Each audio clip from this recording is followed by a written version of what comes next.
محمدا عبده ورسوله.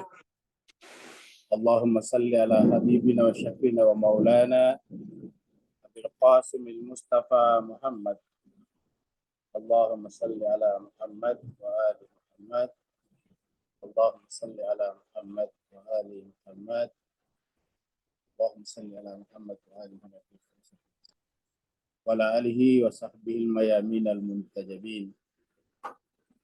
Bapak Ibu yang sangat berbahagia, kita bersyukur, kita bersua dalam keadaan sehat walafiat. Kita kirimkan salawat dan salam kepada junjungan kita, Nabi kita Rasulullah Muhammad Sallallahu Alaihi Wasallam, serta keluarganya yang suci dan sahabat-sahabatnya mulia.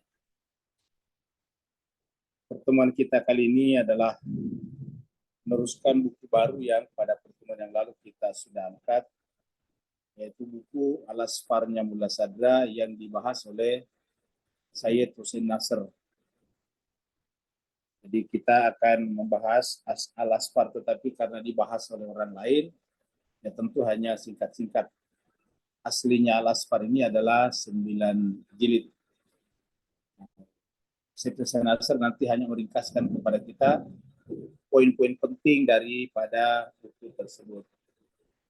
Dan pada pertemuan pertama yang lalu kita sudah membahas pengantar Sayyid Hussein Nasr terhadap buku tersebut. Jadi kita pengantarnya dulu. Memperkenalkan kepada kita pemikiran yang ada pada sesaat sebelum Mullah Sadra menuliskan bukunya. Jadi background-nya. Ini juga sangat bermanfaat bagi kita agar kita mengetahui sejarah perjalanan umat Islam kita, bahwa pemikiran umat Islam ini ada masa-masa naik dan turunnya, sekaligus juga pemikiran umat Islam itu selain memang bersumber daripada Al-Quran dan hadis-hadis yang muktabar, juga dipengaruhi oleh pemikiran yang ada sebelum dan yang ada pada saat itu. Dari penjelasan Sayyid Hussein Nasr nanti kita bisa lihat dengan baik. Bahkan di dalam dunia Islam sendiri ada semacam pertarungan pemikiran juga. Ada dialektika pemikiran namanya, antara satu pemikir atau ulama dengan pemikir atau ulama yang lain. Sehingga dari dialektika tersebut kemudian lahirlah nantinya sebuah sintesa atau sintesis daripada pemikiran. Oleh Sayyid Hussein Nasr nanti dilihat bahwa karya Mullah Sadra ini adalah merupakan sintesis atau perpaduan yang sempurna, yang sangat baik dari pemikiran yang pernah berkembang dalam dunia Islam. Mari kita masuk ke screen untuk meneruskan pembahasan kita selanjutnya.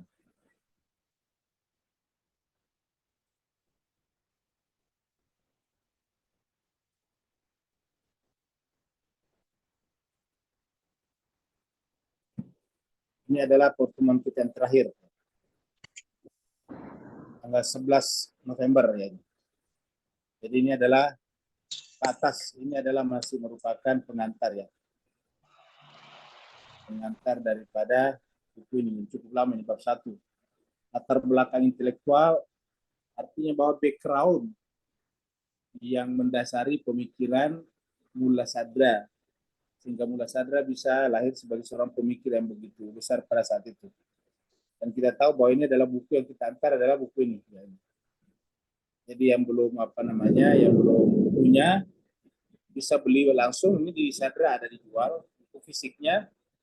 Tapi bagi yang mau membeli, bagi yang tidak membeli, bisa mendownload di Playbook. Di Playbook ini ada. Di Playbook ini adalah gratis, free of charge, percuma. Jadi bisa kita mengambilnya secara percuma di Playbooks. Ini adalah jadi Al-Hikmah Al-Muta'aliyah ini adalah karya utama. Boleh dikatakan sebagai magnum opusnya Mullah Sadra. Dengan sebuah terobosan dalam filsafat Islam. Karena ini sangat bagus. Nah, pada pertemuan yang lalu kita sudah bahas ini, latar belakang intelektual, dan kita sudah sampai pada pembahasan ini, tanggalnya ya. Ya. Kesimpulannya jemaah sekalian, filsafat kemudian dari Yunani masuk ke dalam Islam. Nah, filsafat dari Yunani masuk ke Islam, termasuk logika, mantik yang berasal dari Aristoteles masuk ke dalam Islam. Filsafat yang berasal dari Socrates masuk dalam Islam. Filsafat Socrates yang masuk dalam Islam dikenal dengan peripatetisme atau kamasyaiyah. Kemudian logika Aristoteles masuk dalam Islam, kemudian dikenal dengan al-mantik al-aristi, logika Aristoteles atau logika Aristotelian. Itu masuk dalam Islam, pengaruh Yunan. Ketika ini masuk dalam Islam, tentu akan menjadi semacam sintesa pada saat itu dengan pemikiran Islam. Maka di dalam dunia Islam terbagi dua, ada yang menerima dan ada yang menolaknya. Nah, di antara yang menolak pembahasan kita sebelumnya adalah tokoh sebesar misalnya Al-Ghazali dan juga seperti Razi. Jadi ada Razi. Jadi ada apa namanya, bukan Razi yang Razi ya. Jadi yang menolaknya itu adalah Ibnu Sina. Maaf, karya Ibnu Sina ditolak oleh orang-orang seperti Al-Ghazali di sini. Seperti itu. Jadi ini adalah, dan juga Fakhruddin Razi. Jadi ini Razi begini, bukan si Razi, Razi. Jadi Fakhruddin Razi dan kemudian Al-Ghazali. Ini adalah yang menolaknya. Dan kemudian menulis buku yang sangat terkenal, yaitu Kesesatan Para Filosof, Tahafut Al-Falasifa, seperti itu. Nah, ini kita sudah bahas sebelumnya. Tapi kemudian juga muncul pembela daripada Ibnu Sina, karena yang membawa pemikiran Yunani masuk ke dalam Islam itu diantaranya adalah Ibnu Sina. Banyak sih, tapi yang paling besar Ibnu Sina. Begitu juga dengan apa namanya logikanya juga Aristoteles, Ibnu Sina. Menurut para ilmuwan di Barat, apa namanya syarah atau penjelasan daripada Ibnu Sina tentang logika Aristoteles itu jauh lebih baik daripada buku-buku manapun yang pernah membahas karya logika atau logiknya Aristoteles. Nah, seperti itu. Nah, jadi pembahasan kita sebelumnya sudah sampai di sini. Ya, jadi kita sudah sampai. Nah, jadi kita teruskan. Jadi ini adalah orang-orang yang kemudian membela juga seperti Nasruddin Tusi. Ya, ini adalah Tusi, Shirazi dan sebagainya. Ini adalah orang-orang yang membela. Walaupun misalnya Shirazi ini Kutubuddin Shirazi. Jadi ingat kalau Shirazi banyak ya, karena Shirazi itu kan nama orang asal kota dari Shiraz. Ini kita bicarakan Kutubuddin Shirazi. Walaupun dia bukan seorang filosof peripatetik, tetapi dia menulis Durat At-Taj, Mutiara Mahkota, sebuah ensiklopedia filosofis berjilid-jilid. Ingat, beliau ini membuat ensiklopedia filosofis yang berjilid-jilid dalam bahasa Persia. Mencontoh Syifa-nya Ibnu Sina. Syifa itu kan berjilid-jilid juga. Demikian pula murid Nasruddin Tusi. Tusi juga pembela Ibnu Sina. Kutubuddin Razi, jadi dua. Sama-sama Kutubuddin, tapi si Razi ini satu Razi.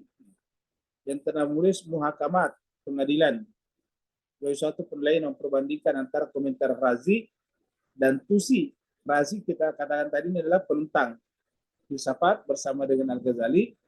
Dia membandingkan dengan karya Nasruddin Tusi. Ya. Terhadap kitabat isyaratnya Ibnu Sina. Jadi bagaimana membandingkan pandangan Razi dan Tusi terhadap isyarat wa tambihatnya Ibnu Sina. Jadi isyarat maksudnya isyarat wa tambihat. Jadi judul aslinya adalah isyarat wa tambihat, ada di atas ya, mana tadi. Nah, isyarat wa tambihat, ini dia. Isyarat wa tambihat. Ini adalah buku asli daripada Ibnu Sina yang banyak dikritik pada saat itu. Isyarat wa tambihat. Jadi isyarat ini petunjuk dan penelitian. Nah, ini adalah karya termasuk salah satu karya terbesar Ibnu Sina selain daripada Asy-Syifa tadi. Ya. Kemudian muncullah nanti syarat dan sebagainya. Jadi ini yang kita lihat. Termasuk juga Muhakamat. Muhakamat ini adalah membandingkan pemikiran Fakhruddin Razi dan Nasruddin Tusi terhadap ya tambihat, isyarat atau tambihat. Sekarang kita teruskan. Sementara itu, dari abad ke-8 Hijriah atau ke-14 Masehi. Jadi ini ada dua. Jadi kalau disebutkan ke-8, Kemudian disebutkan 14. Arti yang di atas ini adalah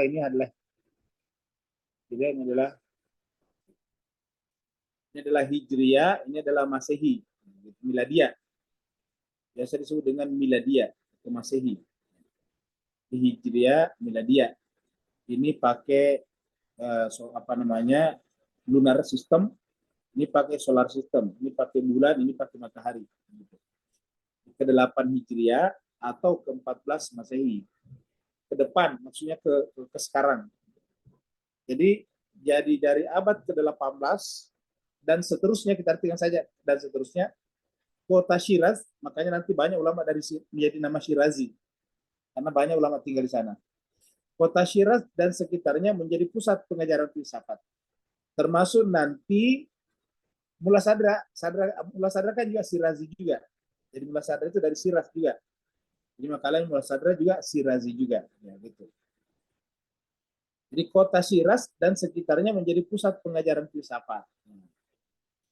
Pada saat itu Jalaluddin Dawani mengikuti metode Nasiruddin Tusi dalam menyusun suatu kitab etika filosofis dengan menulis Akhlaq Jalali. Ya, Akhlaq Jalali ini Akhlaq Jalali bahasa Parsi, penjelasan etika menurut Jalal. Jalaluddin Dawani maksudnya. Kata Jalal di sini Jalaluddin Dawani. Jadi di dalam bahasa Persia yang didasarkan pada kitab Akhlaqi Nasiri, penjelasan akhlak menurut Nasruddin Tusi. Jadi dua macam. Jadi Akhlaqi Jalali, penjelasan etika menurut Jalaluddin Dawani, dan Akhlaqi Nasiri, penjelasan akhlak menurut Nasruddin Tusi. Ya, jadi kita bikinkan warna yang berbeda. Jadi di sini ada Akhlaqi Jalali. Jadi kembali ke sini. Yang satunya lagi adalah Akhlaqi Nasiri. Kembali ke sini. Jadi warna hijau ini kembali ke sini. Ya. Ini namanya Akhlaqi Jalali, maksudnya akhlak menurut. Ya. Penjelasan etika atau moral berdasarkan pendapat-pendapat Jalaluddin Dawani. Penjelasan akhlak menurut menurut Nasruddin Tusi maksudnya. Yang ditulis sebelumnya oleh Nasruddin Tusi. Gitu. Jadi satu ditulis oleh Jalaluddin Dawani dan Tusi. Di samping itu, Dawani juga menulis beberapa karya lainnya yang memuat penjelasan tentang mazhab peripatetik, ilmu kalam, serta mazhab iluminasi. Mazhab iluminasi kita sudah terangkan sebelumnya adalah mazhab daripada Syihabuddin yang tokoh Isyraq. Jadi Mas Keser Bahagia, jadi ini adalah tokoh-tokoh pendahulu daripada Mullah Sadra. Ya. Mazhab peripatetik, kita tahu ini adalah tokoh utamanya adalah Ibnu Sina. Ilmu kalam ini tokoh utamanya adalah Al-Ghazali. Kemudian iluminasi Isyraq. Ini Isyraq ada Isyraqi. Syuhrawardi. Ya, tokoh utamanya adalah Syihabuddin Syuhrawardi. Ini adalah Syuhrawardi. Jadi Syihabuddin Syuhrawardi. Jadi cuma sekian berbagai ada 3 utama di sini ya. Nanti ada tambahan satu lagi di bawah, nanti gnostik atau mistisisme oleh Ibnu Arabi, kita sudah bahas di atas. Ya. Jadi kita ulangi, di samping itu Dawani juga menulis beberapa karya lainnya yang memuat penjelasan tentang mazhab peripatetik. Ingat kalau peripatetik tadi adalah Masyaiyah ya. Masyaiyah. Kemudian ilmu kalam. Ilmu kalam ini adalah berkaitan dengan masalah-masalah ketuhanan teologi kan begitu. Kemudian iluminasi adalah Isyraq, cahaya. Pada saat yang sama keluarga Dastaki juga melahirkan tokoh-tokoh. Jadi Dastaki ini satu keluarga yang nanti melahirkan tokoh-tokoh yang cukup banyak. Disebut dengan keluarga Dastaki. Karena nanti banyak orang yang di belakangnya Dastaki dan kemudian melahirkan tokoh, dan nanti ini yang cukup berperan nanti di dalam meneruskan ataukah mempopulerkan karya-karya Mullah Sadra, nanti Dastaki. Jadi kata Dastaki ini keluarga nanti ada beberapa nama. Ya, ini. Jadi pada saat yang sama, keluarga Dastaki juga melahirkan tokoh-tokoh tercerahkan lainnya. Dan yang sangat terkenal diantaranya adalah Sadruddin Dastaki. Sadruddin Dastaki. Kemudian Giyasuddin Mansur Dastaki. Giyasuddin Mansur Dastaki yang memberikan pengaruh sangat besar terhadap pemikir-pemikir Safawi. Ingat juga sekalian, Safawi ini adalah dinasti ya. Dinasti Safawi yang pernah berkuasa di Persia. Dinasti Safawi inilah yang membuat nantinya merubah Persia menjadi Syiah bermazhab Ahlul Bait, Isna Syariah. Jadi sebelumnya kita tahu bahwa Persia itu adalah bagian daripada dinasti Baghdad. Baghdad itu adalah Ahlus Sunnah. Tapi kemudian setelah Baghdad mulai melemah, kemudian terbentuklah dinasti-dinasti kecil, termasuk diantaranya terbentuklah nanti dinasti Safawi. Dinasti Safawi nanti menjadikan mazhab Syiah, Ahlul Bait, Isna Syariah, Imamiyah sebagai mazhab utama di dalam kerajaannya.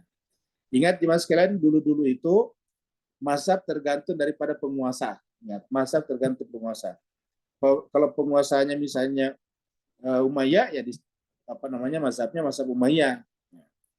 Abbasiyah. Kalau Umayyah ya kita tahu mazhabnya disebut nanti dengan Ahlussunnah wal Jamaah. Abbasiyah juga begitu. Nanti kemudian ada mazhab-mazhab yang lain seperti contohnya Maliki, Hambali, Hanafi, itu juga tergantung daripada mazhabnya. Jadi nanti di dalam di dalam Abbasiyah itu berbeda-beda. Nanti ada Syafi'i, Maliki, bermazhab Maliki dan sebagainya. Ada ada Hanafi, ada Hambali dan sebagainya. Tergantung daripada rajanya pada saat itu. Di rajalah yang menentukan segala-galanya. Nah, cuma saya serbahagia pada saat dinasti Safawi ini, kemudian raja pada saat itu, kemudian atau penguasa pada saat itu telah menjadikan mazhab Ahlul-Bait sebagai mazhab resmi negara. Maka sejak pada saat itu Persia yang kemudian kita sekarang dengan istilah Iran, kemudian menjadi bermazhab Syiah Isna Syariah. Jadi kita ulangi lagi, memberikan jadi keluarga ini keluarga Dastaki ini melahirkan tokoh-tokoh tercerahkan lainnya yang sangat terkenal, diantaranya adalah Sadruddin Dastaki, Giyasuddin Mansur Dastaki, yang memberikan pengaruh sangat besar terhadap pemikir-pemikir Safawi. Jadi kalau saya katakan Safawi, artinya dinasti Safawi. Ingat di Iran itu, Pak sekalian, kalau Bapak kita mengikuti dinasti Safawi, setelah dinasti Safawi kan kemudian dinasti Qajar. Setelah dinasti Qajar, kemudian dinasti Pahlavi, gitu. Yang runtuh dibawa pada saat Imam Khomeini awal itu adalah dinasti Pahlavi. Di Pahlavi sebelumnya Qajar, sebelumnya lagi Safawi, kurang lebih begitulah. Nah, jadi itu adalah dinasti-dinasti yang pernah berkuasa di Iran atau Persia, yang sudah Ahlul Bait maksudnya. Jadi Safawi serta mempengaruhi tokoh-tokoh intelektual muslimnya di Jazirah Arab, yang sebagian besar melalui Fatahillah Syirazi. Jadi ingat, Syirazi di sini lain lagi Fatahillah. Jadi atas tadi beda lagi. Fatahillah Syirazi. Kenapa tadi? Karena kita katakan Syirazi ini menjadi pusat pembelajaran filsafat, sehingga tokoh-tokoh besar dalam filsafat itu muncul di Syiraz.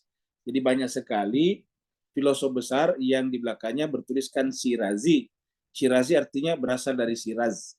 Kan kalau Syiraz ini nama daerah, nama asal. Ya, jadi kalau dia asalnya Syiraz, ya Syirazi. Nah, jadi Mas Keser bahagia, ini adalah Fatahillah Syirazi. Fatahillah ini mungkin kemudian nanti mempengaruhi Indonesia. Karena di Indonesia nanti itu ada namanya Fatahillah, kayak gitu. Di Indonesia nanti ada Sultan Fatahillah, tokoh yang bernama Fatahillah. Kalau tidak salah, Jakarta itu nama lainnya adalah Fatahillah, gitu. Jadi Fatahillah.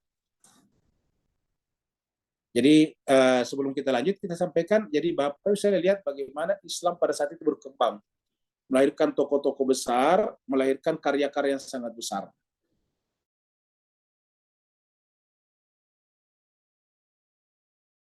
Sekarang hilang daripada umat Islam kita.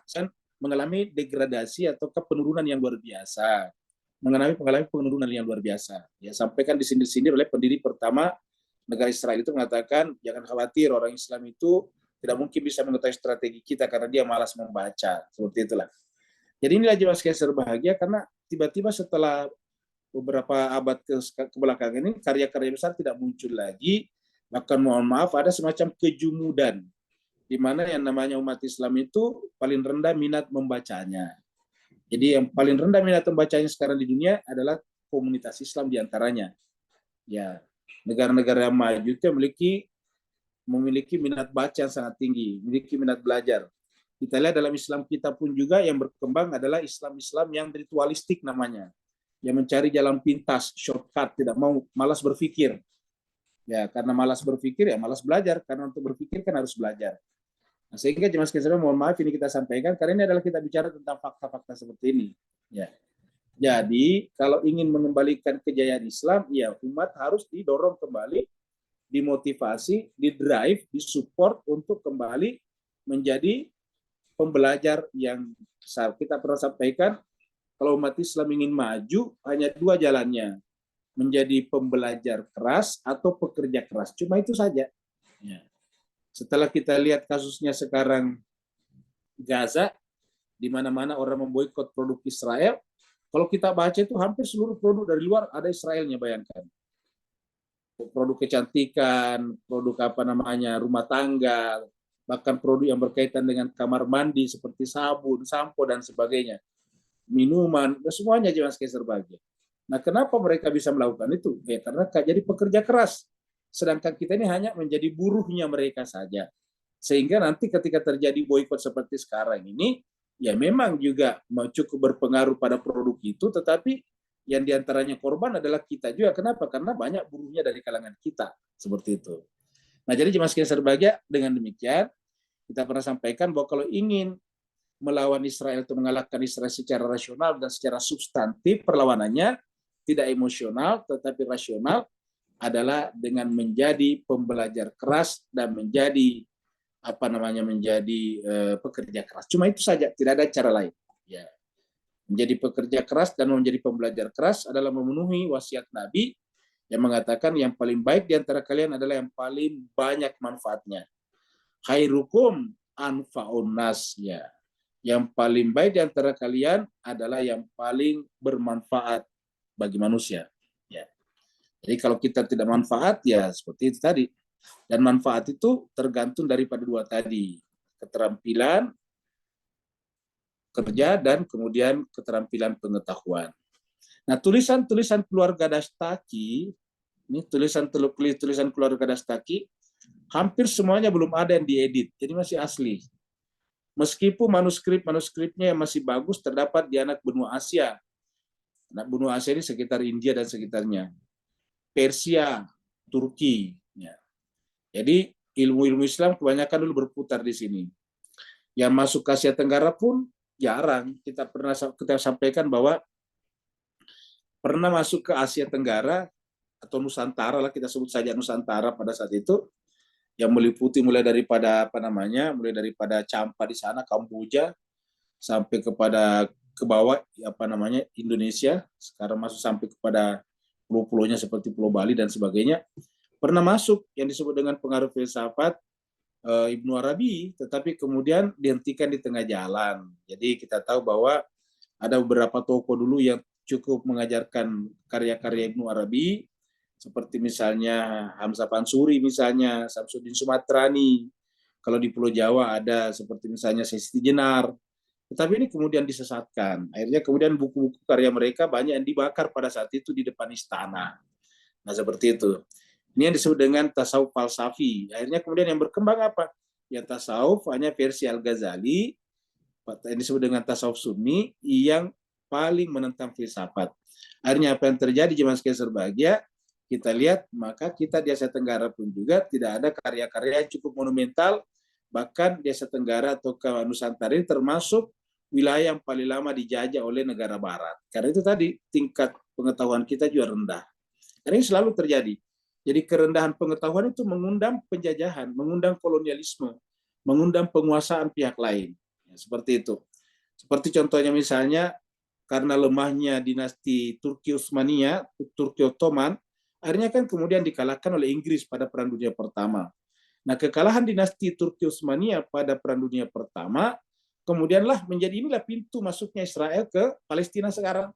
Jadi artinya kekalahan Turki Utsmania menjadi sebab penderitaan berkepanjangan daripada orang-orang Palestina sekarang ini, jemaah sekalian terbahagia. Kenapa dinasti Utsmania begitu besar bisa kalah padahal jauh lebih besar daripada Inggris?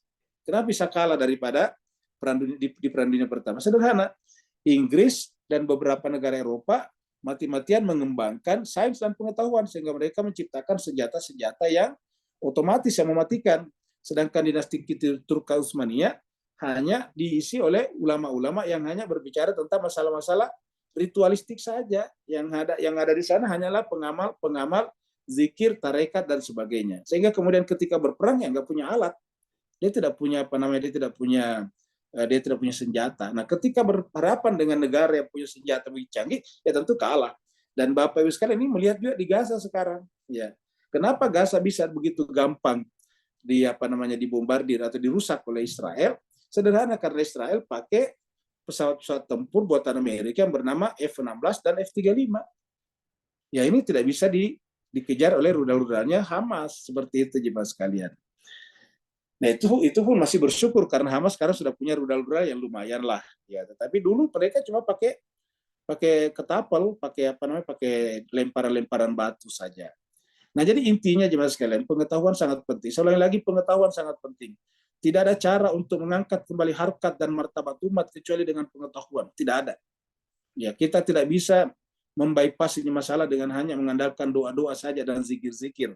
Doa-doa zikir-zikir penting jemaah sekalian, tapi itu untuk spiritualitas. Tapi untuk kelangsungan sejarah kita, histori kita, tidak bisa tidak kalau tidak menguasai pengetahuan. Ini harus kita sampaikan. Nah, jadi inilah jemaah sekalian berbahagia pada saat itu. Namun tak dapat dipungkiri bahwa mereka adalah tokoh-tokoh penting di dalam khazanah intelektual Islam sebelum Mullah Sadra. Jadi mereka tadi ini adalah merupakan tokoh-tokoh intelektual penting sebelum Mullah Sadra. Dan kita tahu jemaah sekalian berbahagia, kita kasih lingkaran di sini Mullah Sadra, karena Mullah Sadra inilah nantinya karena Mullah Sadra inilah nantinya pemikiran Mullah Sadra ini nantinya yang menguasai pemikiran Islam di Persia atau Iran dan sekitarnya, yang kemudian melahirkan tokoh-tokoh yang disebut dengan arsitek revolusi Islam Iran. Inilah melahirkan arsitek arsitek revolusi Islam seperti Imam Khomeini. Kita sering menyebutkan Imam Khomeini, Tabatabai dan sebagainya. Dan dari dua tokoh besar ini lahir orang-orang seperti Murtada Mutahari, Bahonar, Bahesti. Lahir di Irak satu orang yaitu namanya Bakir Sadr, Ayatullah Bakir Sadr dan sebagainya. Dan ini yang menyebabkan tercerahkan sehingga kemudian bisa berhadapan-hadapan dengan Barat sekarang. Ya. Kalau bukan karena mereka, Islam masih tetap lihatlah. Negara-negara Arab di sekitarnya hanya menjadi penonton pasif terhadap pembantaian demi pembantaian setiap hari terhadap warga Palestina. Ya, rumah sakit, ambulans, semuanya dibombardir oleh Israel. Jadi tidak ada tempat untuk lari dari Gaza sekarang. Bahkan yang lebih lucu jemaah sekalian berbahagia, beberapa tokoh-tokoh di Eropa, termasuk di Australia, anggota parlemennya, yang itu bahkan keluar dari gedung pada saat bersidang ketika pemerintahnya tidak mau mengutuk Israel dalam melakukan pembantaian. Begitu suaranya kerasnya suara mereka. Bahkan di beberapa negara Eropa termasuk Amerika, demonstrasi ratusan ribu dihadiri oleh orang-orang anti Israel. Tetapi di Saudi sendiri, kita ulangi lagi, di Saudi sendiri yang merupakan pusatnya Islam, menggunakan kafiyeh, menggunakan sal yang bergambar yang bercorak Palestina itu, dan ada bendera Palestina di bawahnya, itu adalah dilarang keras, diinterogasi orang kalau ketemu. Coba, ini kan lucu juga sekalian. Alasannya bahwa ini tidak boleh dibawa ke tempat ibadah. Mereka menganggap bahwa membela Palestina, membela orang tertindas itu bukan ibadah. Bahkan di antara ibadah paling besar adalah berperang dalam Islam. Apa itu berperang? Membela orang-orang yang tertindas kalau kita baca di dalam Al-Quran. Jadi tidak bisa kita pisahkan bahwa ini ibadah, seakan-akan membela Palestina bukan ibadah, itu masalah politik. Ini adalah sekularisme namanya jemaah sekalian. Tetapi kita lihat bahwa jemaah-jemaah umroh di Arab Saudi sekarang itu diperlakukan seperti itu. Makanya pengen sekali rasanya menyampaikan kepada seluruh umat Islam, mari memboikot Saudi. Jangan hanya memboikot Israel. Memboikot juga Saudi dengan cara apa? Jangan pergi umroh dulu. Kalau tidak ada orang pergi umrah, Saudi juga akan terkena dampaknya. Kenapa? Dia hidup dari dari umroh. Cobalah cari data-datanya. Pendapatan terbesar Saudi itu adalah bukan dari minyak, tetapi dari umroh dan haji. Kalau ini kita boikot, maka Saudi juga akan kelimpungan. Karena jelas Saudi telah menunjukkan dirinya sebagai sekutu Israel di Timur Tengah.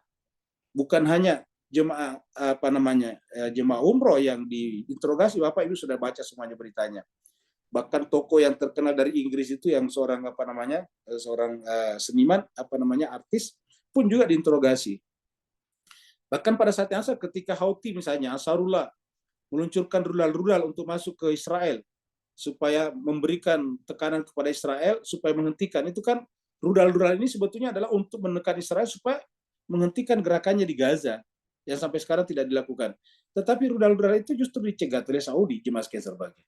Jadi apa yang kita lakukan dengan berumroh itu hanya akan memberikan keuntungan bagi Saudi yang lalu kemudian menjadi sekutu terbesar Israel di sana. Jadi tidak fair kalau kita hanya berkuar-kuar hanya melawan Israel yang produk Israel. Bahkan kalau menurut saya harus jujur semua produk Amerika juga, karena Amerika lah yang menekan yang membela mati-matian Israel.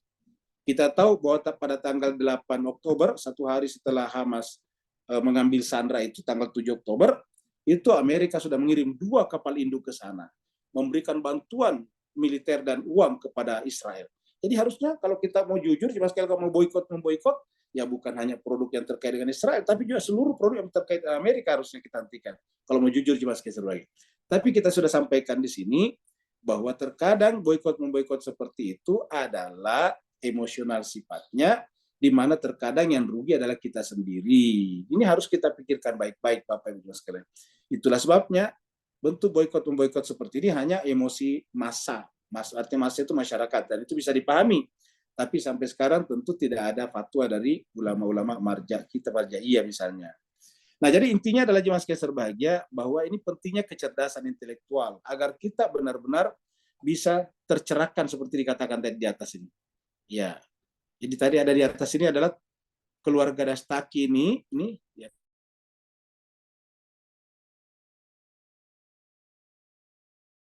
Tokoh-tokoh tercerahkan lainnya mereka ya. Mazhab Isyrak, tadi kita katakan adalah Syahabuddin Suhrawardi ya. Mazhab Isyrak didirikan oleh Syekh Al-Isyrak. Syekhul Isyrak, Syahabuddin Suhrawardi ya. Yang walaupun hidup dalam waktu singkat hanya sekitar 38 tahun. Ini 38 tahun versi Hijriah. Kalau versi Masehinya cuma 36 tahun. Yaitu adalah versi Hijriahnya 38 tahun, versi Masehinya 36 tahun.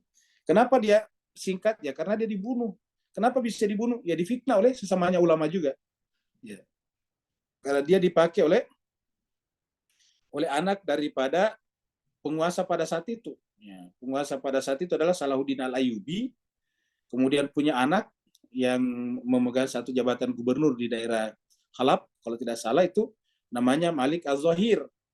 Nah, kemudian Malik Az-Zahir ini yang namanya raja-raja dulu kan memanggil guru-guru privat untuk mengajar di rumahnya di istananya. Nah, di antara yang paling sering dipanggil ini adalah Syuhrawardi karena dianggap masih muda tetapi cerdas. Nah, tetapi apa yang terjadi kemudian? Beberapa ulama lain memfitnahnya dengan alasan mazhab, akhirnya kemudian dia dibunuh. Ya, makanya disebut dengan Al-Maktul. Jadi Syekhul Isyrak ini, Syahabuddin Suhrawardi masih muda. Bayangkan baru 38 tahun ini versi hijrahnya. Meninggal. Kenapa? Karena dibunuh. Ya.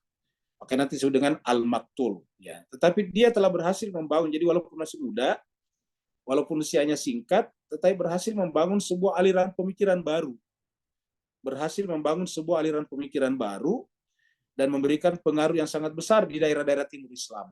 Ya, daerah Timur Islam, yaitu Persia, kemudian pergi ke seperti daerah India, itu cukup berpengaruh. Itu daerah timur maksudnya seperti itu.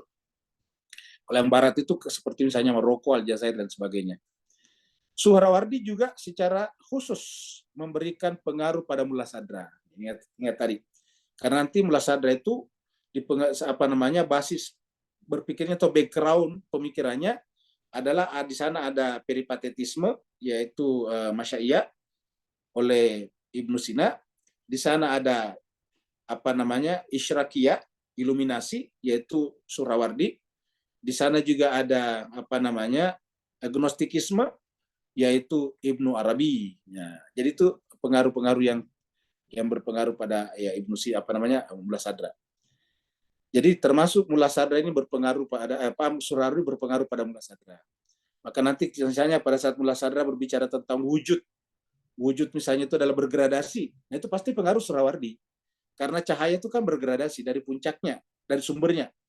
Pusat cahaya ke tepi itu pasti bergradasi, maksudnya semakin ke tepi semakin redup. Nah itu kan bergradasi namanya. Semakin menjauh dari pusat cahaya semakin redup, semakin kurang cahayanya, semakin kurang terang. Nah begitulah juga nanti dipakai oleh Mullah Sadra dalam menjelaskan apa yang disebut dengan gradasi wujud, yang disebut dengan tashkik al-wujud, gradasi wujud. Selain membangun sebuah teosofi yang didasarkan pada konsep iluminasi, ini masih Suhrawardi. Ini kita masih bicara tentang Syihabuddin Suhrawardi. Kita masih bicara tentang Syihabuddin Suhrawardi. Sudah dengan Syekhul Isyraq. Ya. Jadi selain membangun sebuah teosofi, teosofi itu beda sedikit dengan filsafat. Kalau filsafat kan hanya lebih banyak berbicara tentang hakikat segala sesuatu yang ada di alam ini. Kalau teosofi itu juga berkaitan dengan ketuhanan. Jadi filsafat yang menjangkau masalah-masalah ketuhanan. Teosofi, yang terkadang teosofi ini diterjemahkan dari kata hikmah, atau hikmah diterjemahkan dengan teosofi. Di dalam Al-Quran, di dalam tadabbur kita sudah membahas kata hikmah. Di dalam surat Al-Baqarah yang mengatakan yu'til hikmata may yasha wa may yu'tal hikmata faqad utiya khairan katsira wa may yadzakkaru illa ulul albab. Itu di surat Al-Baqarah 269. Kita juga sudah membahas tentang Luqman. Walaqad ataina Luqmanal hikmah. Nah, hikmah adalah teosofi. Jadi selain membangun sebuah teosofi yang didasarkan pada konsep iluminasi, pada bagian tertentu, ingat iluminasi itu artinya pemancaran, pancaran cahaya. Iluminasi itu kan cahaya. Dari kata illuminate, illumination. Pada bagian tertentu, Suhrawardi juga merujukkan pemikirannya pada filsafat Ibnu Sina. Jadi ingat Ibnu Sina duluan, tahun 900-an, Suhrawardi belakangan. Jadi Suhrawardi juga cukup menggunakan atau terpengaruh juga oleh filsafat Ibnu Sina. Kalau dikatakan filsafat Ibnu Sina berarti filsafat peripatetik, filsafat Masyaiyah. Ya, jadi Masyaiyah juga memberi pengaruh terhadap terbentuknya filsafat berikutnya, yaitu Isyraqiyah. Ini tadi Isyraqiyah. Ya. Jadi Masyaiyah adalah Ibnu Sina, Isyraqiyah adalah Suhrawardi. Dia juga menghubungkan secara hati-hati antara pemikiran diskursif dengan intuisi mistis. Ya, jadi ingat jemaah sekalian, tadi di atas kita lihat bahwa di antara yang menentang Ibnu Sina dan di antara yang menentang filsafat peripatetik itu adalah kaum tasawuf yang disebut dengan mistisisme dalam Islam itu. Seperti contohnya diangkat di atas itu adalah seperti misalnya Jalaluddin Rumi misalnya. Karena Jalaluddin Rumi tidak menggunakan cara filsafat, tapi menggunakan cara intuisi mistis. Ya, kalau diskursif ini filosofis, sedangkan intuisi mistis ini adalah tasawuf, ya, irfani saja. Jadi kita lihat di mas sekalian, ada perbedaan di sini. Ini adalah diskursif, ya. Sedangkan yang satunya lagi adalah, ya, yang satunya adalah intuisi mistis. Ya. Jadi diskursif dan intuisi mistis. Kalau filsafat itu bersifat diskursif, artinya dijelaskan, diargumentasikan. Sedangkan kalau intuisi mistis tidak bisa dibicarakan, tidak bisa diargumentasikan. Kenapa? Karena ini adalah murni masalah hati, intuisi. Ya, jadi ini modalnya di sini adalah kontemplasi. Ya. Jadi kalau modalnya di sini adalah kontemplasi, sedangkan modalnya di sini adalah berpikir. Ini kontemplasi itu kan ke dalam. Kalau berpikir itu memikirkan hakikat-hakikat. Nah, jadi ini perbedaan. Jadi dia maksudnya Suhrawardi menghubungkan secara hati-hati antara pemikiran diskursif dengan intuisi mistis. Apa artinya menghubungkan secara hati-hati? Supaya hubungan itu jangan asal tambal sulam, jangan kayak ditempel-tempel saja. Tapi bahwa yang namanya pemikiran yang benar dalam versi Islam itu adalah mengakomodasi kedua-duanya, baik yang bersifat diskursif ataupun yang bersifat intuisi mistik. Nah, disinilah nanti mempertemukan mempertemukan akal burhani dan akal irfani. Ini adalah irfani, ini adalah burhani. Kita pernah bahas dulu. Jadi akal kita itu harusnya bekerja 4 tingkatan. Tingkatan pertama adalah bayani, kemudian jadali, kemudian burhani, kemudian irfani. Tidak boleh loncat-loncat. Nah, tapi ini harus dilakukan dengan sangat hati-hati karena pada saat itu ada dua pemikiran yang cukup ekstrim dan masing-masing ada kelompok militannya yang menentang filsafat secara militan dan yang mempertahankan intuisi mistis secara militan. Sebaliknya juga begitu, ada yang menentang intuisi mistis secara militan dan membela diskursif secara militan. Seperti itu. Jadi orang seperti Suhrawardi ini secara hati-hati menghubungkan kedua-duanya.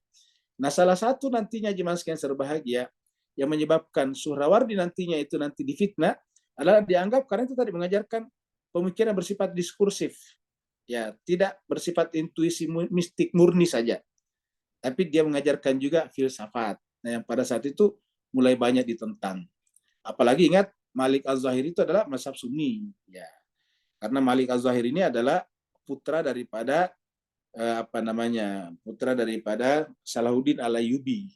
Salahuddin Al-Ayyubi ini tadinya adalah panglima perangnya dinasti Fatimiyah yang kemudian nanti menjatuhkan dinasti Fatimiyah. Kalau dinasti Fatimiyah itu adalah bermazhab Syiah seperti itu.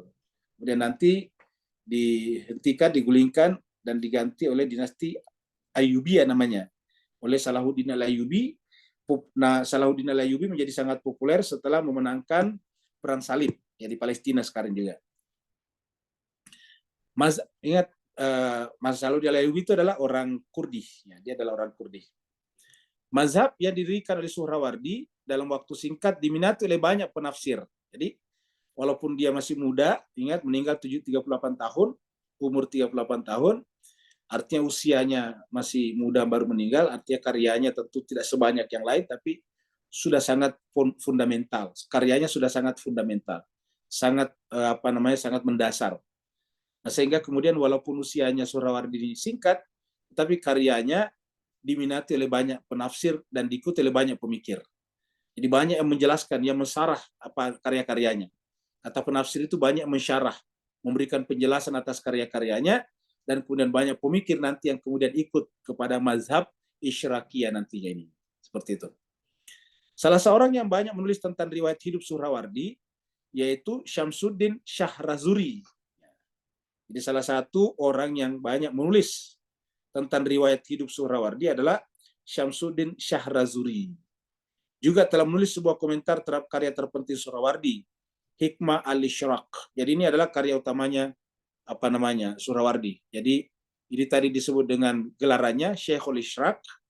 Kemudian karyanya adalah Hikmah al-Ishraq. Jadi ini adalah karyanya, bukunya yang terkenal. Jadi buku daripada Suhrawardi yang terkenal adalah Hikmah al-Ishraq. Ya. Hikmah al-Ishraq. Teosofi cahaya dari timur. Ishraq itu kan adalah cahaya dari timur, cahaya yang terbit dari timur. Di Sunni terkenal dengan salat Ishraq, ya, salat ketika matahari terbit. Jadi kalau salat Ishraq berarti salat ketika matahari baru terbit. Jadi karyanya Suhrawardi yang terkenal adalah Hikmah al-Ishraq. Ya. Yang selanjutnya diikuti oleh Kutubuddin Syirazi tadi di atasnya. Kutubuddin Syirazi. Di mana komentarnya terhadap kitab Suhrawardi tersebut jauh lebih dikenal dibandingkan dengan komentar Syahrazuri tadi. Karena kalau Syahrazuri ini kan lebih kepada biografi. Ini Syahrazuri lebih kepada biografi daripada Suhrawardi. secara otomatis penjelasan-penjelasan filosofisnya tidak sebanyak yang dilakukan oleh Kutubuddin Syirazi. Kalau Kutubuddin Syirazi ini memang yang dilakukan adalah menjelaskan tentang filsafat ya daripada hikmah al-Isyraqini, daripada ajaran daripada Suhrawardi, sehingga kemudian menjadi sangat terkenal karena memang khusus mengomentari filsafatnya, isyraknya ya. Sehingga dia lebih terkenal dibanding dengan Syahrazuri tadinya. Demikian juga Jalaluddin Dawani. Tadi di atas kita sudah lihat Jalaluddin.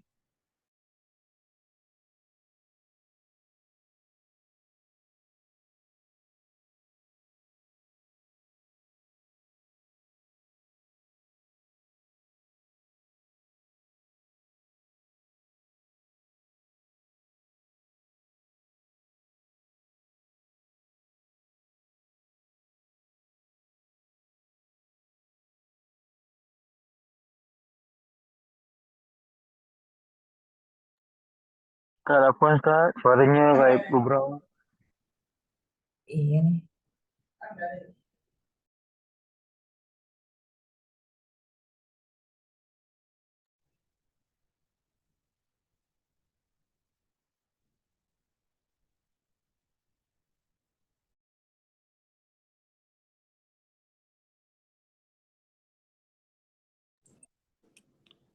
Bapak Ibu sekalian, mohon maaf tadi terpental ini.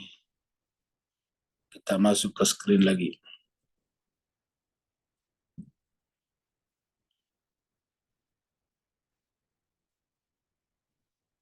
Ya, ini dia. Nah, jadi kita teruskan. Jadi tadi mungkin saya ulangi dari awal lagi bahwa Syuhrawardi tiba-tiba menjadi tokoh yang sangat terkenal sehingga ada seorang yang menuliskan riwayat hidupnya atau biografinya sekaligus memberikan komentar-komentar terhadap filsafatnya yang bernama Syamsuddin Syahrazuri. Syahrazuri ini adalah merupakan penulis biografi daripada Suhrawardi. Yang namanya biografi pas sekalian menjelaskan tentang kapan dia lahir, ya biografi, riwayat hidup seseorang yang panjang. Ya. Nah, baru kemudian pada saat berbicara tentang pemikirannya dia bahas sedikit tentang filsafat Suhrawardi. Makanya tidak begitu dalam. Nanti kemudian belakangan muncul namanya Syahrazuri. Nah, ini dia. Kutubuddin Syahrazuri ini nantinya memberikan komentar khusus untuk filsafatnya. Jadi kita mulai dari sini. Salah seorang yang banyak menulis tentang riwayat hidup Suhrawardi, riwayat hidup ini artinya biografi, Syamsuddin Syahrazuri namanya. Juga menulis sebuah komentar terhadap karya terpenting Suhrawardi, yaitu Hikmah al-Isyraq, yang selanjutnya diikuti oleh Kutubuddin Syirazi. Kutubuddin Syirazi. Di mana komentarnya terhadap kitab Suhrawardi tersebut jauh lebih dikenal dibanding dengan Syahrazuri. Kenapa? Karena ini khusus Syirazi ini, Kutubuddin Syirazi ini khusus menjelaskan atau mengomentari filsafatnya. Sedangkan kalau Syahrazuri lebih kepada riwayat hidup biografi. Demikian juga Jalaluddin Dawani. Jalaluddin Dawani ini sebetulnya aslinya adalah pemikirannya bercorak peripatetik, ya, tetapi dia cukup terpukau dengan pemikiran isyraknya Suhrawardi. Kita tahu, kita ingin jelaskan di mana letak perbedaannya. Kalau peripatetik itu lebih banyak berbicara tentang wujud saja, ada. Tapi bagaimana yang ada, yang tunggal, yang wajib, itu yang disebut dengan wajib wujud itu, kemudian menjelma menjadi makhluk, menjelma menjadi benda-benda ini, alam semesta, manusia, dan sebagainya. Nah, yang menjelaskan itu Suhrawardi dengan teori cahaya tadi, iluminasi. Sebetulnya sebelumnya ada juga yang mencoba menjelaskan bagaimana caranya yang wujud tunggal itu kemudian menjelma ke bawah dengan teori emanasi, teori meleleh namanya, teori meleleh kayak es yang meleleh. Itu emanasi namanya, bukan iluminasi, emanasi. Itu teori diungkapkan oleh Plotinus. Ya, Plotinus adalah tokoh utama Neoplatonisme. Nah, jadi itu masih belum Islam, itu belum zamannya Islam. Jadi Plotinus. Nah, tetapi tidak begitu memuaskan, maka dianggap bahwa penjelasan Suhrawardi cukup memuaskan. Makanya kemudian dengan cepat mendapatkan perhatian dari para pemikir pada saat itu, ya seperti ini. Jadi dia juga menulis sebuah komentar terhadap karya Suhrawardi. Siapa? Jalaluddin Dawani.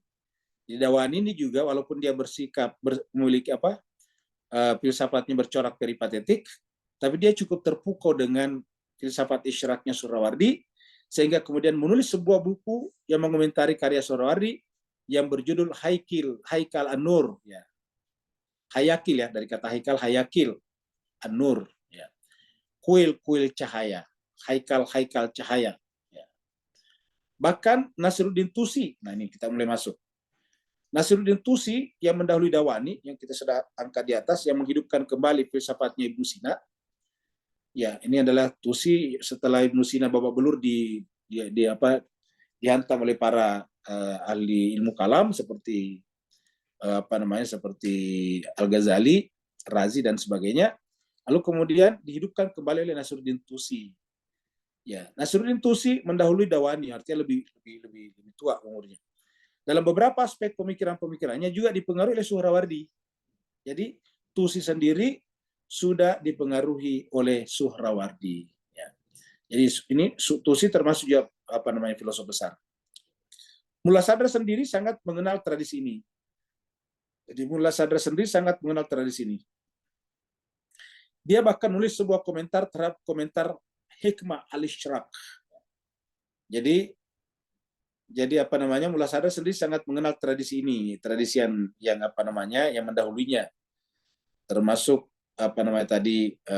Isyraqi dan sebagainya. Dia bahkan menulis sebuah komentar terhadap komentar Hikmah al-Ishraq. Jadi Hikmah al-Ishraq tadi ini karyanya Suhrawardi itu juga dikomentari oleh Mullah Sadra. Yang akan kita bicarakan ini Mullah Sadra. Mullah Sadra sendiri sangat mengenal tradisi ini. Dia bahkan Mullah Sadra bahkan menulis sebuah komentar terhadap komentar daripada Hikmah al-Ishraq. Jadi komentar terhadap komentarnya siapa? Komentarnya Kutubuddin Syirazi tadinya. Kutubuddin Syirazi nih. Ya. Kutubuddin Syirazi. Jadi komentar atas komentar, kira-kira gitu. Komentar atas komentar. Jadi komentar atas komentar Hikmah al-Ishraq yang ditulis oleh Kutubuddin Syirazi sebelumnya. Seperti itu. Nah, jadi Bapak Ibu sekalian, paling tidak Bapak Ibu sekalian punya bayangan sedikit di sini tentang pertarungan pemikiran Islam pada saat itu. Ya. Terutama sebetulnya sih kalau kita dalami, tujuan mereka sama, yaitu ingin menjelaskan mengenai masalah ketuhanan misalnya. Ada yang menjelaskannya dari sisi peripatetik, ada yang menjelaskannya dari sisi cahaya seperti yang dilakukan oleh Suhrawardi, ada yang menjelaskannya dari sisi mistik seperti yang dilakukan Ibnu Arabi misalnya, seperti itu saja. Nah, tetapi kemudian mempunyai metodologi yang berbeda-beda karena filsafat itu kan punya metodologinya sendiri. Filsafat adalah kalau filsafat itu setiap jenis filsafat itu punya bangunan yang utuh. Jadi misalnya peripatetik itu punya bangunan yang utuh, agnostikisme misalnya punya bangunan yang utuh, kemudian juga Isyraqi, iluminasi juga adalah punya bangunan yang utuh sendiri. Beda dengan sains. Kalau sains itu adalah setiap ilmuwan datang hanya meletakkan satu batu bata terhadap bangunan yang belum selesai. Jadi dalam dunia sains tidak pernah selesai. Selalu setiap ilmuwan atau saintis yang datang hanya mencari dan menemukan satu biji batu bata yang diletakkan di dalam bangunan itu. Seperti itulah kalau sains. Ya. Kalau filsafat tidak. Ya. Makanya kalau sains itu tidak ada istilah bangunan sains. Yang ada itu adalah temuan-temuan si A, ya, temuan si A, temuan si B, temuan tentang virus ini, temuan tentang bakteri ini, temuan tentang fisika makro, fisika mikro, kira-kira gitulah. Jadi kemudian dalam mikro ada lagi temuan tentang apa itu disebut dengan misalnya kuantum dan seterusnya. Nah, jadi ini adalah temuan-temuan saja yang ada dalam sains. Kalau dalam filsafat memang bangunannya utuh, menggunakan namanya yaitu peripatetik atau misalnya tadi masyaiyah. Itu. Kalau dalam sains tidak ada aliran-aliran seperti itu. Jadi kita teruskan jemaah sekalian. Jadi ketika kita ingin menganalisa pemikiran gnostik, gnostik ini adalah irfan. Karena gnostik ini adalah mistisisme. Ya. Tapi gnostiknya nanti Ibnu Arabi beda dengan Rumi. Kalau Ibnu Arabi itu kan dia mengakomodasi filsafat, sedangkan Rumi tadi menolaknya. Jadi ketika kita ingin menganalisa pemikiran gnostik atau irfan, dapat dikatakan bahwa abad ke-7, ingat ke-7 Hijriah, atau ke-10 merupakan zaman keemasan Jadi abad ke-7 Hijriah atau abad ke-10 Masehi merupakan zaman keemasan serta menjadi zaman kembalinya pijakan-pijakan pemikiran pada saat itu kepada awal kemunculan Islam dengan semua kedalaman spiritualnya. Jadi inilah puncaknya jemaah sekalian. Ya. Jadi adalah di abad inilah puncak kejayaan Irfan ini. Ya, di sini. Jadi dengan semua kedalaman spiritualnya. Beberapa tokoh-tokoh spiritual yang sangat terkenal pada masa itu adalah Ibnu Arabi, ini sangat terkenal ya. Jadi Ibnu Arabi, kemudian Kunawi, Sadruddin Kunawi, kemudian Jalaluddin Rumi yang kita bicarakan tadi. Ini adalah tokoh-tokoh terkenal. Ya. Jadi ini adalah Ibnu Arabi, ya. Kemudian ini adalah Kunawi, Sadruddin Kunawi, kemudian ini adalah Jalaluddin Rumi. Yang terkenal di kita adalah Jalaluddin Rumi, karena paling sering diangkat karya-karyanya, bahkan di Indonesia ada Rumi Institute, ya Institut Rumi. Dan banyak lagi pertemuan-pertemuan yang diadakan berdasarkan karya-karya Jalaluddin Rumi. Itulah karya-karya Jalaluddin Rumi berbasis pada cinta, gitu. Jadi ini 3 tokoh utamanya dipuncaki oleh tiga dalam bidang gnostik, ya, dalam bidang mistisisme. Ya. Di antara aliran pemikiran yang dibangun oleh tokoh-tokoh Irfan ini, yang 3 ini, Ibnu Arabi, Sadruddin Kunawi, Jalaluddin Rumi. Ingat kata-kata Jalaluddin Rumi kan menunjukkan dia dari Turki. Rumi kan Rum, ya gitu.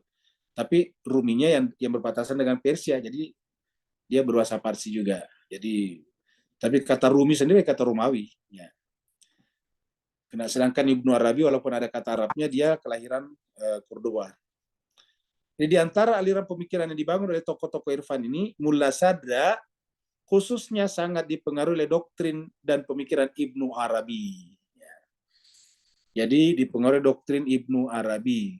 Secara mazhab sebetulnya Jalaluddin Rumi dekat. Kenapa? Karena Jalaluddin Rumi dianggap sebagai Ahlul Bait juga, Syiah juga, gitu. Kunawi juga.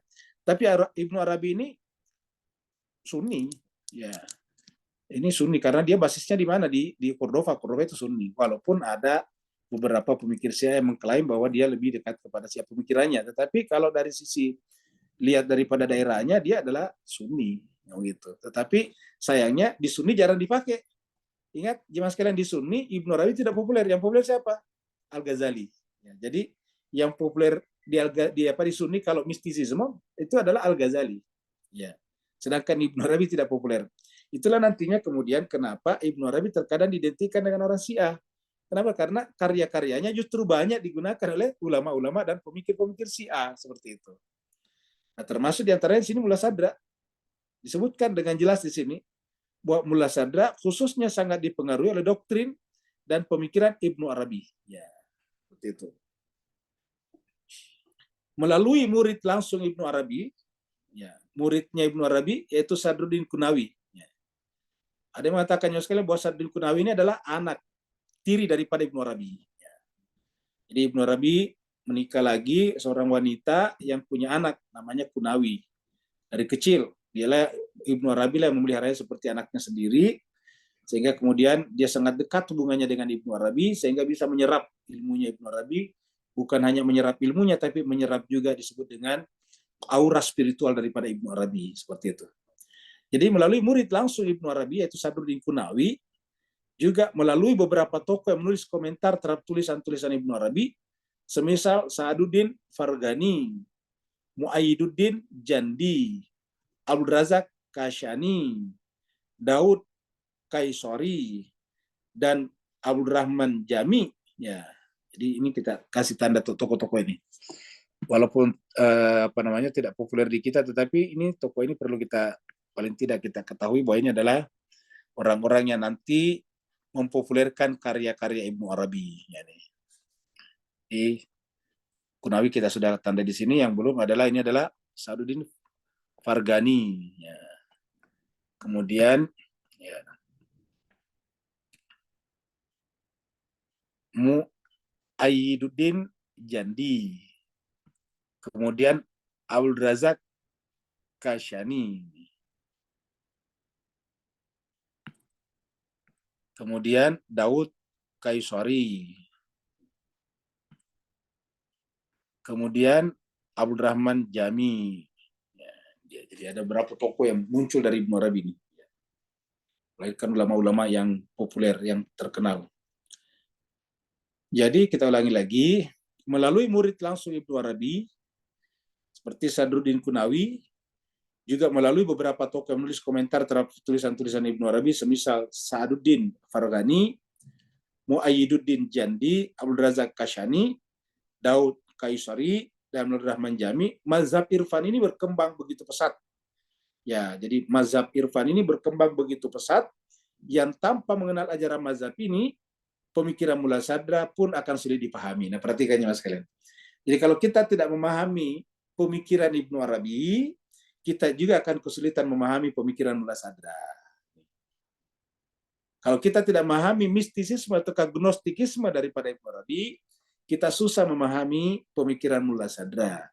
Makanya Said Hussein Nasr mengatakan bahwa Mullah Sadra itu berdiri di atas 3 kaki besar, yaitu kaki peripatetismenya Ibnu Sina, kaki iluminasi Isyraqiyahnya Suhrawardi, dan kaki gnostikisme Ibnu Arabi. Nah, jadi 3 ini harus kita pahami untuk memahami Mullah Sadra. Apakah nanti Mullah Sadra mentambal sulam ini 3-tiganya? Bukan. Mullah Sadra meramunya menjadi sebuah menjadi sebuah adonan pemikiran yang benar-benar baru, tapi bahan-bahannya dari 3 unsur itu. Bahan-bahannya dari 3 unsur itu, tapi diramu, dibuat sedemikian rupa menjadi adonan makanan intelektual baru. Ya, seperti itu. Demikian juga beberapa penulis dan penyair sufi Persia, semisal Rumi, ya, Fakhruddin Araki, Sa'aduddin Hamuya, Azizuddin Nasafi, Haduddin Kirmani, Mahmud Sabistari, dan juga Jami serta Hafiz. Hafiz ini sangat terkenal. Kalau ke Iran pasti ada patungnya Hafiz. Ya. Nah, jadi ini semuanya adalah penyair-penyair terkenal yang cukup dipengaruhi oleh Ibnu Arabi. Jadi yang berpengaruh kepada Ibnu Arabi bukan saja filosof, tetapi juga para penyair. Ya. Yang disebutkan nama-namanya di sini. Ini penyair-penyair. Ya, penyair sufi Persia. Tapi ingat, penyair mereka ini penyair sufi Persia, penyair sufi. Artinya syair-syairnya itu bernada ketuhanan, menunjukkan kerinduan kepada ketuhanan. Ya. Di sana nanti kita banyak menemukan kata-kata kata-kata mabuk, ya, mabuk oleh anggur cinta misalnya, seperti itu, kepada cawan dengan menggunakan cawan ketuhanan. Jadi itu adalah ciri-ciri daripada syair-syair sufi. Ya. Nah, jemaah sekalian berbahagia, karena ini juga lagi-lagi tidak begitu berkembang, akhirnya kemudian kita sekarang benar-benar mengalami stagnasi dalam bidang seni puisi misalnya.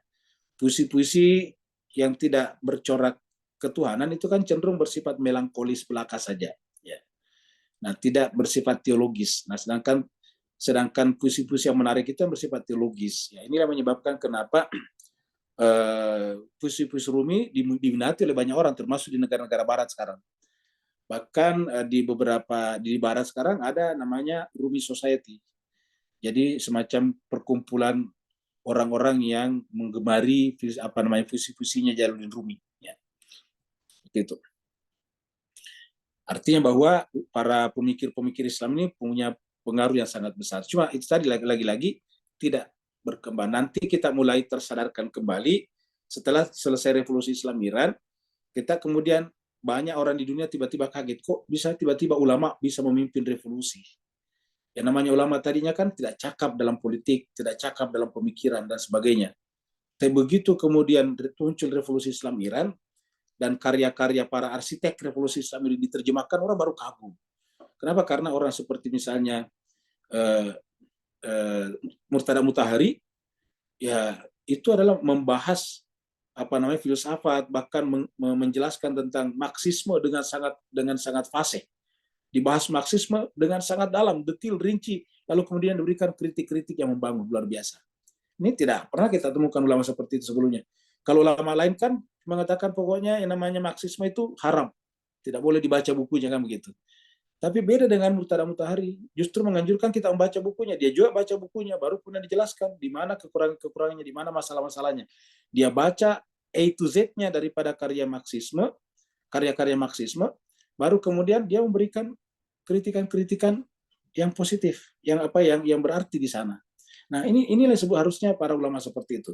Coba lihat misalnya Ayatullah Bakir Sadr. Bakir Sadr itu mempelajari sangat mendalam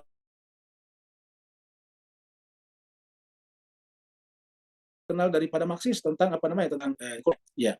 Begitu juga dia mempelajari karya ekonomi kapitalis Adam Smith misalnya, ya, The Wealth of Nation. Baru dia baca dengan sangat rinci, baru dia berikan masukan-masukan di mana letak kekurangan ekonomi kapitalisme, di mana letak kekurangan ekonomi sosialisme, baru dia katakan inilah ekonomi kami Islam. Coba. Makanya kan judul buku yang terkenal adalah Iktisaduna, sistem ekonomi kami. Jadi kita butuh sebetulnya sekarang munculnya ulama-ulama seperti ini, yaitu dia menguasai berbagai macam bidang, membaca karya-karya orang lain, baru ditunjukkan di mana kekurangan-kekurangannya. Nah, ini yang kemudian melahirkan revolusi Islam Iran yang menyebabkan ulama di sana bisa memimpin sebuah negara seperti sekarang yang yang bertahan lama, yang banyak negara-negara di dunia yang kemudian kagum kepadanya dan menjadi Islam kemudian menjadi terpandang kembali sekarang. Ya. Di satu pihak mereka dibuatkan fitnah, tetapi fitnah itu dibuatkan karena kekagumannya kepada negara ini. Tidak bisa menghentikan kekaguman ini kecuali dengan menciptakan fitnah-fitnah seperti itu. Ya. Nah, jadi Mas Kaiser Bahagia kita berharap ini nuansa seperti ini kembali hidup kembali. Roh, spirit daripada cara berpikir seperti ini muncul atau kehidup kembali. Supaya Islam hanya bukan berkutat pada masalah-masalah ritualistik saja, ya, karena kalau Islam hanya bersifat ritualistik, kalau mistikisme masih bagus, kan dia berarti masih kembali kepada hati. Kalau ritualistik itu cenderung itu saja. Yang kedua, seakan-akan semua masalah diselesaikan dengan ritual-ritual. Ya, tidak tahu bahwa ada hukum aksi reaksi, ada hukum sebab akibat, ada hukum alam dan sebagainya. Nah, jadi kurang lebih begitu aja Mas sekalian. Jadi kita teruskan lagi. Jadi tanpa memahami karya-karya mereka ini, pemikiran Mullah Sadra pun sulit dipahami. Demikian juga beberapa penulis dan penyair sufi Persia semisal Rumi, Farud Araki dan sebagainya juga terpengaruh oleh oleh pemikir-pemikir sebelumnya, dan nanti juga Mullah Sadra juga dipengaruhi olehnya. Semuanya dikenal oleh Mullah Sadra dan memberikan pengaruh terhadap pemikiran-pemikirannya. Jadi artinya Mullah Sadra yang begitu besar pun membaca karya-karya penyair, puisi-puisi sufistik itu. Ya, jadi Mullah Sadra benar-benar membaca semuanya.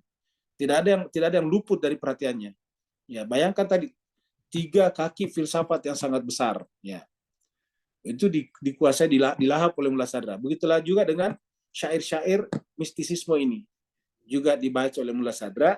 Bahkan nanti di dalam bukunya itu dia juga menuliskan puisi menuliskan karya syairnya Rumi dalam tulisan tangannya sendiri. Nah, nanti kita lihat di sini nih. Ya, ini dia. Ini adalah merupakan Ini adalah merupakan tulisan tangan ini. Ini adalah tulisan tangan Mullah Sadra ini dia. Ya. Jadi ini adalah tulisan. Oh, ini adalah Isyraq. Tapi ada juga puisi daripada Jalaluddin Rumi yang ditulis oleh beliau. Ya. Nanti kita lihat ada beberapa nanti karya-karya seperti ini kita lihat di sini. Ya. Kita kembali dulu ke sini. Nah, jadi Mas Kaiser Bahagia, jadi itu adalah Mullah Sadra ya.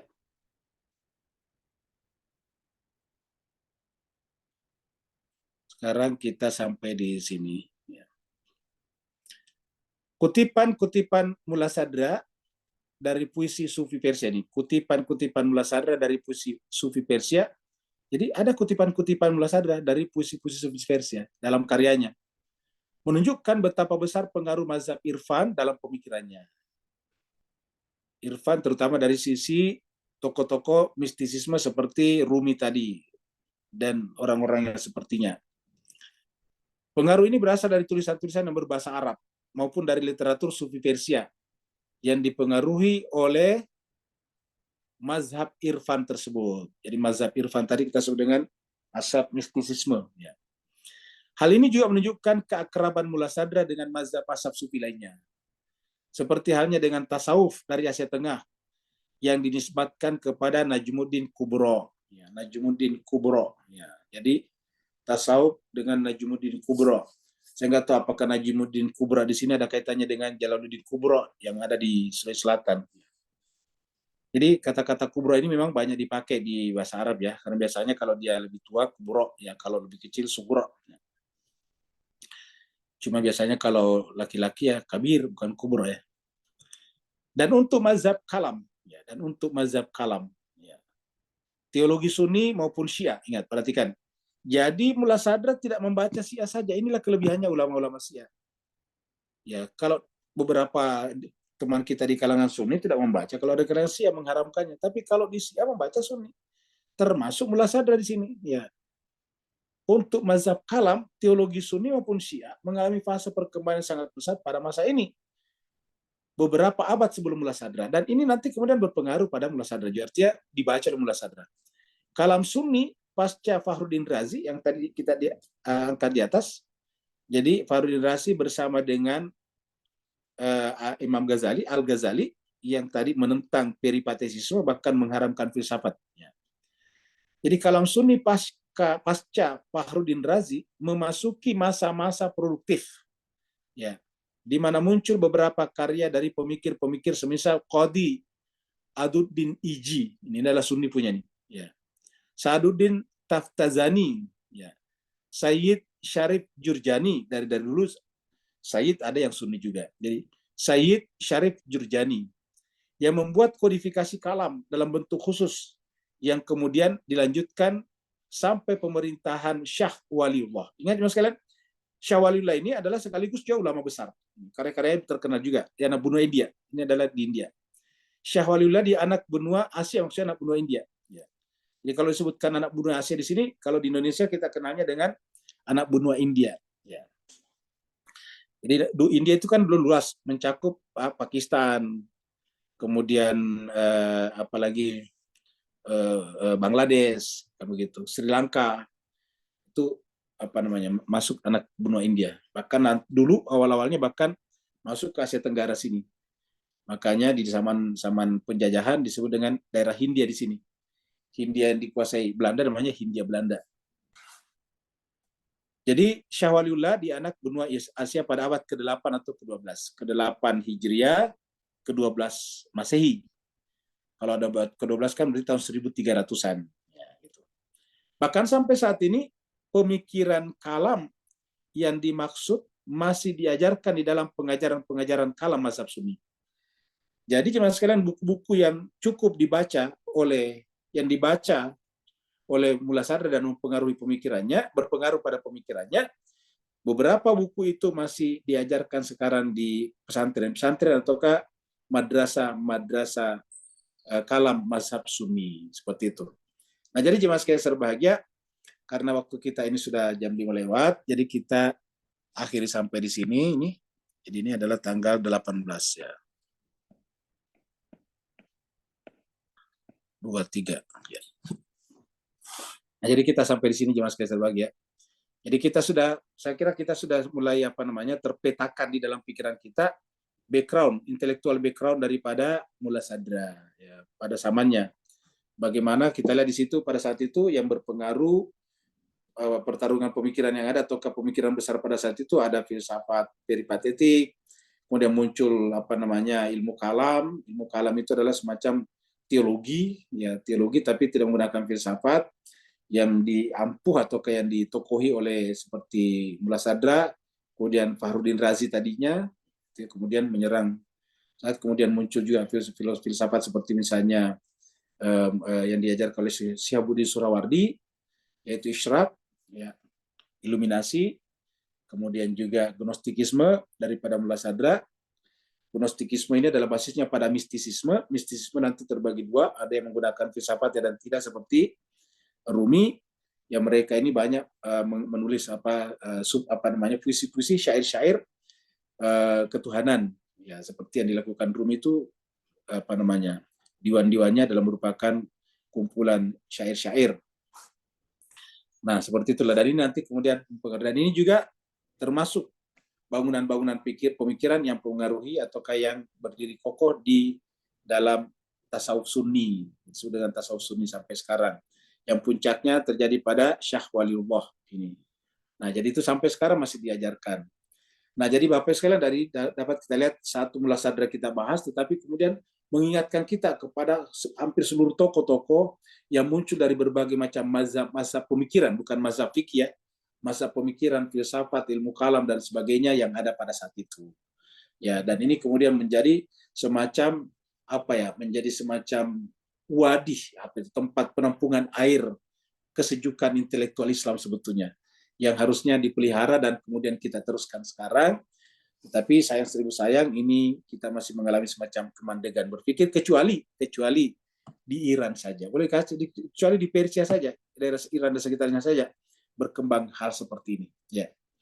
Bahkan kita lihat Iran mensponsori berdirinya sekolah tinggi filsafat di beberapa negara termasuk di Indonesia yang dulu disebut dengan STFI Sadra, Sekolah Tinggi Filsafat Islam Sadra. Nah, itu ada yang belakangan kalau tidak salah berubah jadi Stein atau apa gitu.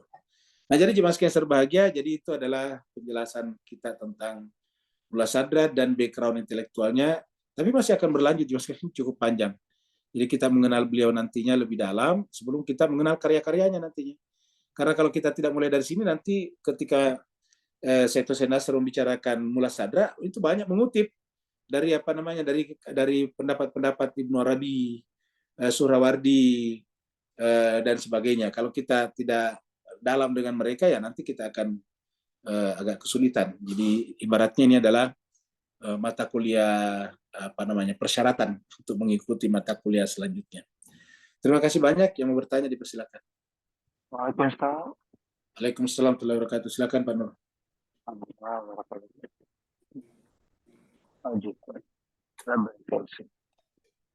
Ustaz, bolehkah kita buat setakat ini meringkaskan bahawa Iqra alam bil qalam itu adalah proses yang kalau benar-benar kita hayati sedalam-dalamnya secara ikhlas, maka ini akan menterjalikan lebih lanjut, bukan zaman dulu je, tapi zaman selanjutnya sampai kiamat. Pemikiran tinggi daripada ainul yakin kepada hakul yakin. Lantas mencetuskan revolusi pemikiran dan tindakan yang lebih dahsyat daripada apa yang dulu-dulu lakukan. Itu pencerahan tak dapat. Baik, terima kasih banyak Pak Nur. Jadi jemaah sekalian baik tadi di atas kita menjelaskan ini tentang diskursif dan intuisi mistik. Nanti kita lihat dulu ayatnya karena ini tadi yang ditanyakan Pak Nur berkenaan dengan apa namanya berkenaan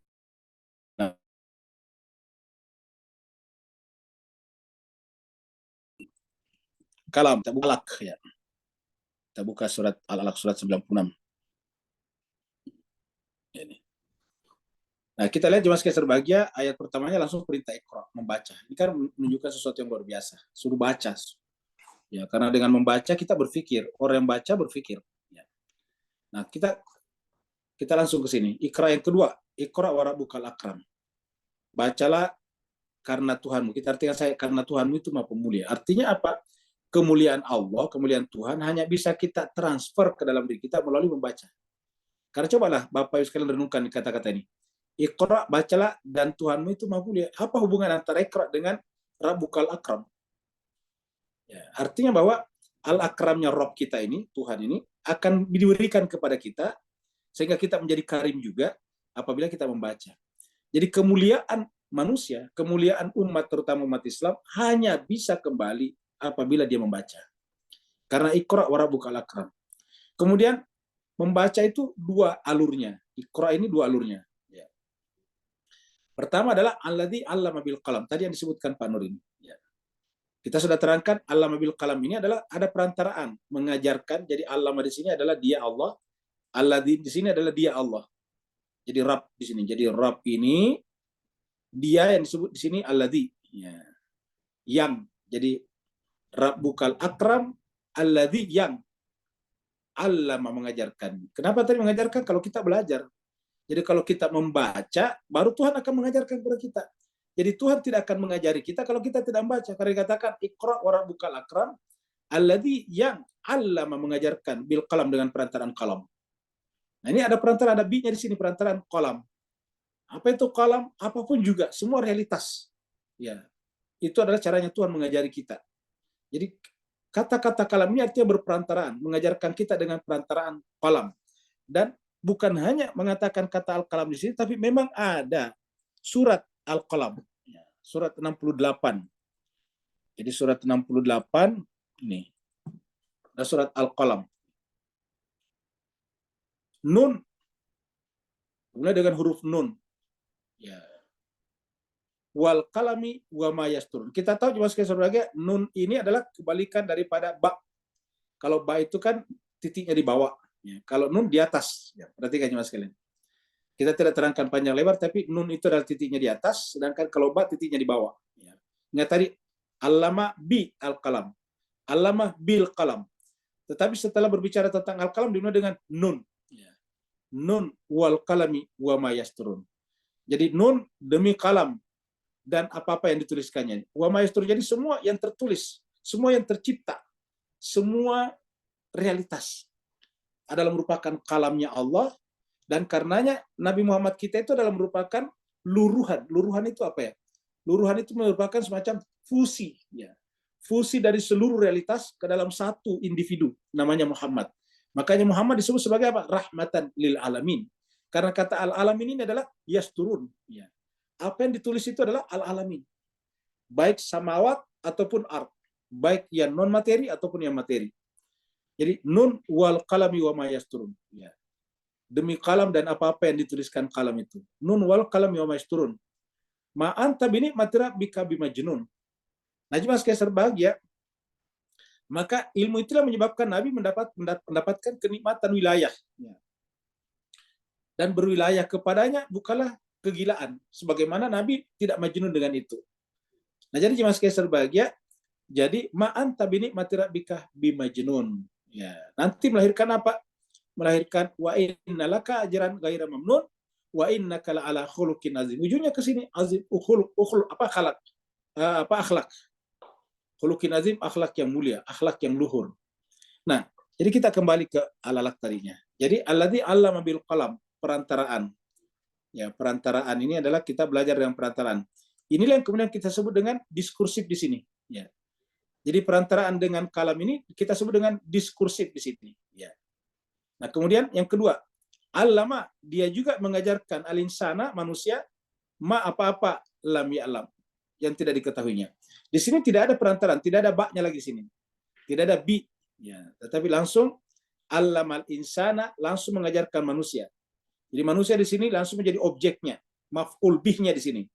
Allamal insana. Makanya ini kan di fathah karena dia adalah maf'ul bih, ya, bagi yang belajar bahasa Arab ini tahu, ya. Jadi maf'ul bih mansubun alamatun nasbi al-fathah, kan begitu. Jadi allamal insana, mengajarkan kepada manusia apa? Ma, apa saja. Ma di sini whatever. Apa saja lam ya'lam yang belum diketahuinya. Nah, jadi artinya apa? Ini adalah pengetahuan langsung. Ini adalah intuisi mistis. Ya. Ini adalah pengetahuan apa namanya huduri, sedangkan yang di atas adalah pengetahuan husuli. Ya, ini adalah husuli, ini adalah huduri. Yang di atas tadi diskursif, yang di bawahnya adalah intuisi mistis. Nah, dengan demikian Mas Kaiser bahagia, maka seperti yang ditanyakan tadi Pak Nur, maka yang sangat penting bagi para pembelajar atau bagi para pengikra, bagi para pengikra dalam Islam itu adalah mensucikan jiwanya. Karena dengan mensucikan jiwa kita, kemudian jiwa kita menampung seluruh realitas itu tadi, bil qalam, menampung realitas itu. Dan ketika realitas itu tertampung kepada kita, kita diajarkan penjelasannya secara mistis, intuitif, ya, seperti itu. Dan ini yang terjadi pada para nabi, para rasul, para ma'sumin. Kita mungkin tidak sesempurna mereka, tapi kita tidak ada jalan lain kecuali juga mengikuti jalan mereka. Seperti kata-kata Nabi dalam Al-Quran, Qul in kuntum tuhibbunallah fattabi'uni. Harus ikut kepada saya. Ikut pada caranya Nabi. Barulah Allah mencintai kita dan mengampuni dosa-dosa kita, artinya mensucikan jiwa kita. Terima kasih. Ada lagi pertanyaan berikutnya? Ada di chatroom. Baik, kita pergi ke chatroom dulu. Ya.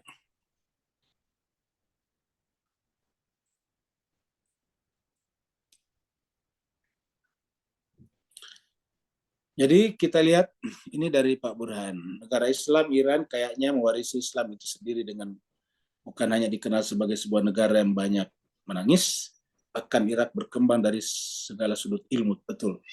Jadi dia banyak menangis dan banyak berpikir. Karena ada juga orang cuma banyak menangis tapi tidak berpikir. Ya, harusnya banyak menangis dan banyak berpikir. Banyak menangisi diri kita, yaitu jiwa kita yang kotor, ya, bukan menangisi masalah-masalah yang superficial.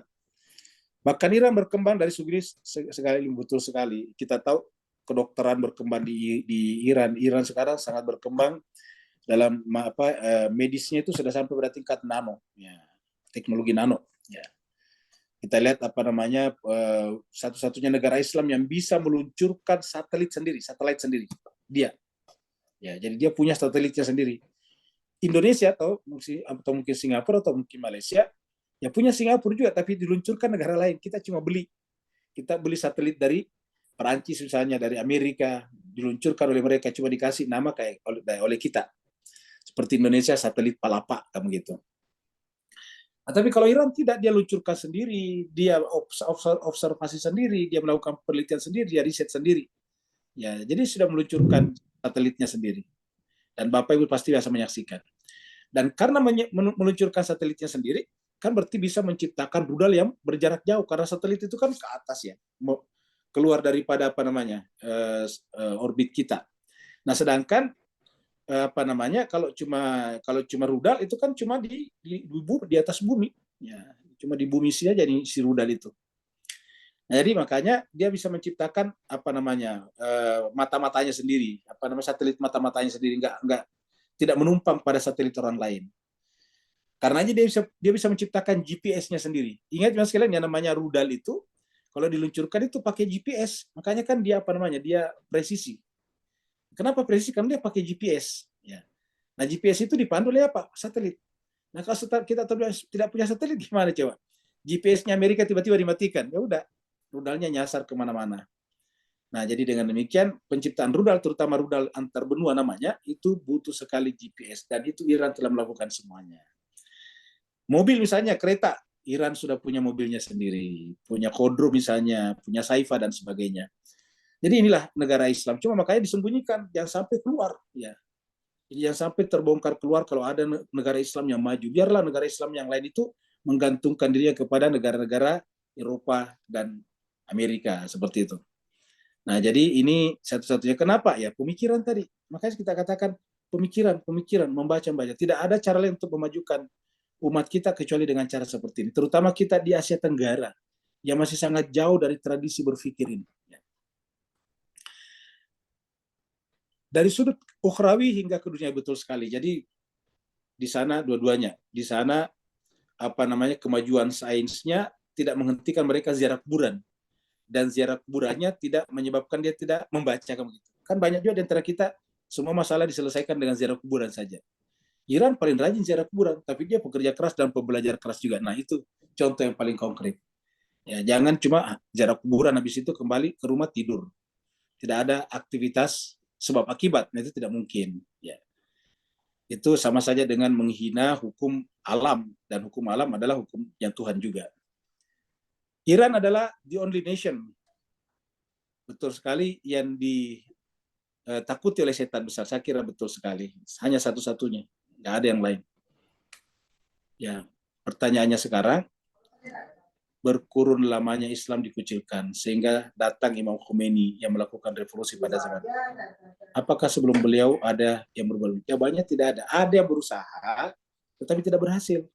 Siapa sih yang paling pertama berusaha melakukan ini? Namanya siapa itu? Siapa sih? Jamaluddin Al-Afghani. Ya. Yang paling pertama yang ingin membangun namanya pan-Islamism, pan-Islamism, itu adalah Jamaluddin Al-Afghani. Ya, dia juga diperkirakan orang Syiah juga, orang Ahlul-Bait juga.